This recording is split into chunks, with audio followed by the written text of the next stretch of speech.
Hello my dear students, आज करने वाले हैं बच्चों हम क्लास 9 की हमारी गणित की वर्कशीट नंबर है बच्चों 77। आज हमारी डेट है 27। विद्यार्थी के नाम में आपका नाम आएगा और अध्यापक के नाम में आपकी टीचर का। ठीक है बच्चों, आज का हमारा टॉपिक है घन और घनाभ का आयतन। ठीक है, तो आवश्यक पूर्व ज्ञान हमें दिया हुआ है कि घन और घनाभ की समझ। तो हमें एक खाली घनाभकार बॉक्स दिया गया है। अब हम जानेंगे कि दिए गए बॉक्स में कितना स्थान यानी कि स्पेस है। ठीक है, तो यह जांचने के लिए हमने एक घन लिया जिसकी भुजा की लंबाई 1 मात्रक है। कर बॉक्स द्वारा घेरे गए स्थान को मापने के लिए हमने उसमें 1 मात्रक लंबाई वाले घन को कुछ इस प्रकार भरा। क्या आप बता सकते हैं कि बॉक्स को पूरी तरह से भरने में हमें कितने घनों की आवश्यकता होगी? ठीक है बच्चों, तो यहाँ पर हमें बोला गया है मैं बता सकता हूँ सर। ठीक है, तो हमने देखा कि बॉक्स की एक परत में 10 यानी कि 5 गुणा 2 बॉक्स हैं। ठीक है, तो इसको पूरी तरह से भरने के लिए हमें ऐसी 3 परतों की आवश्यकता होगी, इसलिए हमें 30 हो जाएगा बच्चों, यानी कि ब्रैकेट में हमारे 5 की गुणा 2 से हो जाएगी और 2 की गुणा 3 से। ठीक है, तो आ जाएगा हमारा 30। तो बॉक्स की आवश्यकता होगी, तो अतः यानी कि 30 बराबर हो जाएगा हमारा 5 गुणा 2 गुणा 3। ठीक है, फिर आपने सही उत्तर दिया। इस बॉक्स की लंबाई 5 मात्रक, चौड़ाई 2 मात्रक और ऊंचाई 3 मात्रक है।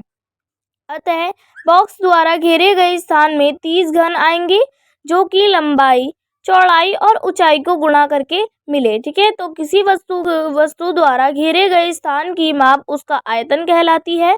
अतः घनाभकार बॉक्स का आयतन होगा 5 गुणा 2 गुणा 3। घनाभकार और घनाभकार वस्तुओं का आयतन ज्ञात करना है तो यह सूत्र प्रयोग में लाना होता है। ठीक है, घनाभ का आयतन बराबर लंबाई गुणा चौड़ाई गुणा ऊंचाई, और घन का आयतन हमारा हो जाएगा बराबर भुजा गुणा भुजा गुणा भुजा।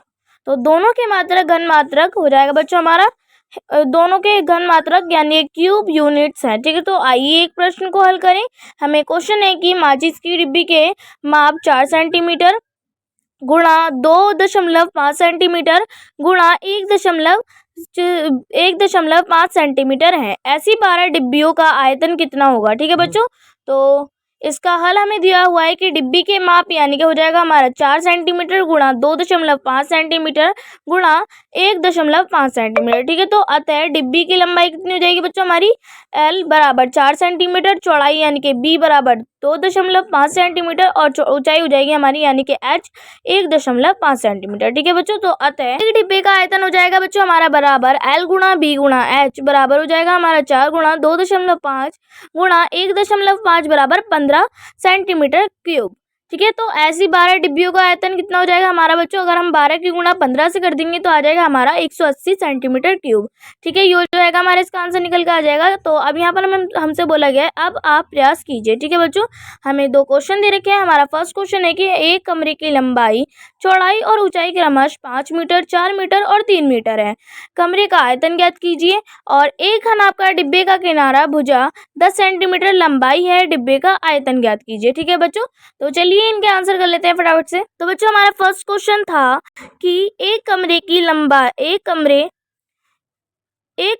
लंबाई, चौड़ाई और ऊंचाई क्रमशः 5 मीटर, 4 मीटर और 3 मीटर है। कमरे का आयतन ज्ञात कीजिए। तो बच्चों आप इसका आंसर लिखेंगे।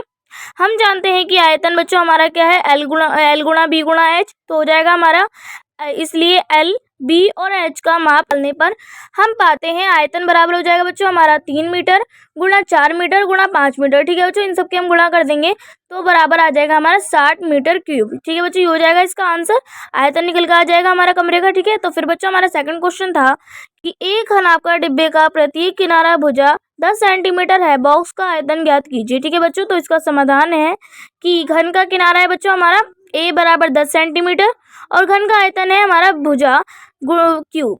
ठीक है, यानी कि भुजा गुणा भुजा। ठीक है, तो बराबर निकल के आ जाएगा बच्चों हमारा ब्रैकेट में 10 क्यूब बराबर हो जाएगा बच्चों, अगर हम 10 की गुणा 3 बार करेंगे तो ये हमारा निकल के आ जाएगा बच्चों हमारा 1000 सेंटीमीटर क्यूब। ठीक है, ये हो जाएगा इसका आंसर। ठीक है बच्चों, तो बच्चों हमारी वर्कशीट यहीं पर कंप्लीट होती है। आई होप आप लोगों को वर्कशीट अच्छे से समझ में आ गई होगी। तो बच्चों अगर आपने अभी तक मेरे चैनल को सब्सक्राइब नहीं किया है तो प्लीज़ मेरे चैनल को सब्सक्राइब कर लीजिए और बेल आइकन को ऑल पे सेट कर दीजिए ताकि मेरी आने वाली हर वीडियो का नोटिफिकेशन आपको सबसे पहले मिले। ठीक है बच्चों, और वीडियो को जरूर लाइक कीजिएगा और अगर आपको कोई भी प्रॉब्लम आती है तो कमेंट सेक्शन में आप मुझे कमेंट करके बोल सकते हैं, मैं आपको जरूर रिप्लाई करूंगी। ठीक है बच्चों, तो मिलते हैं नेक्स्ट वीडियो में, तब तक के लिए टेक केयर, गुड बाय।